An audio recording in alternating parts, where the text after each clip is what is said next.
ఈ ద్వారములలో బడి ప్రవేశించు యోధావారులారా, యెహోవా మాట వినుడి. దేవునికి స్తోత్రం.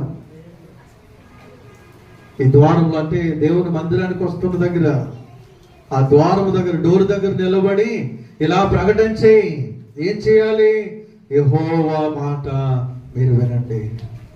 ఆయన సన్నిధిలో గడపడానికి వెళ్తున్న వారులారా, ఆయన సన్నిధిలో ఆరాధించడానికి వెళ్తున్న వారులారా, ఆయన సన్నిధిలో ప్రార్థించడానికి వెళ్తున్న వారులారా, ఆయన సన్నిధిలో ఆయన మాటలు వినడానికి వెళ్తున్న వారులారా, మీరు ఏం చేయాలంటే యెహోవా మాట వినండి.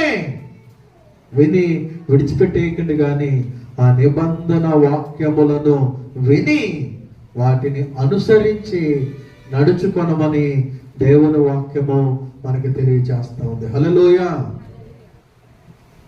జాగ్రత్తగా ఆలోచన చేయండి, ఒకసారి పరిశీలన చేసుకోనండి. ఎన్నో వాక్య సందేశాలు మనం వింటున్నాం. నేను కాదు, నాకంటే ముందు సుమారుగా 27 మంది సేవకుల ద్వారా ఈ స్థలములో వాక్యం అందించబడింది. ఎన్నో వాక్య సందేశాలు మనం వింటున్నాము. మరి ఆ వాక్య సందేశాల ద్వారా మన జీవితాల్లో ఎందుకు మార్పు రావట్లేదు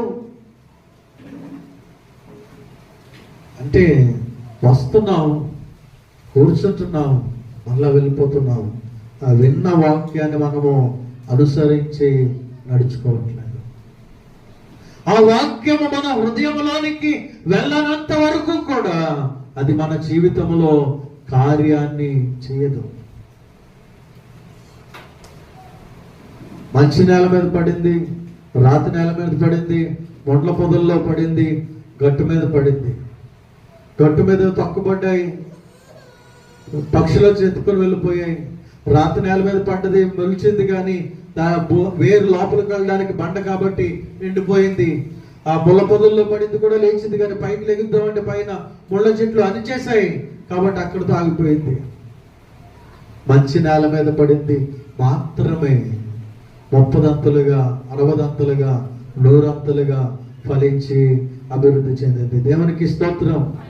ప్రతి వారము ఆయన సన్నిధికి వస్తున్న మన హృదయాలు ఏ రీతిగా ఉంటున్నాయి? రాతి నేల వలె ఉంటున్నాయా, లేకపోతే ముండ్ల పొదల వలె ఉంటున్నాయా, లేకపోతే రోడ్డు పక్కన పడిన విత్తనంలాగా ఆ వాక్యం ఎక్కడో పడిపోతా ఉందా, లేక ప్రార్థనా పూర్వకంగా దేవుని వాక్యము మన హృదయాల్లోనికి వెళ్తుందా? మన జీవితాల్లో మార్పు లేదు అంటే ఆ వాక్యము ముండ్ల పొదల్లో పడిపోతుందేమో. మన జీవితాల్లో మార్పు లేదు.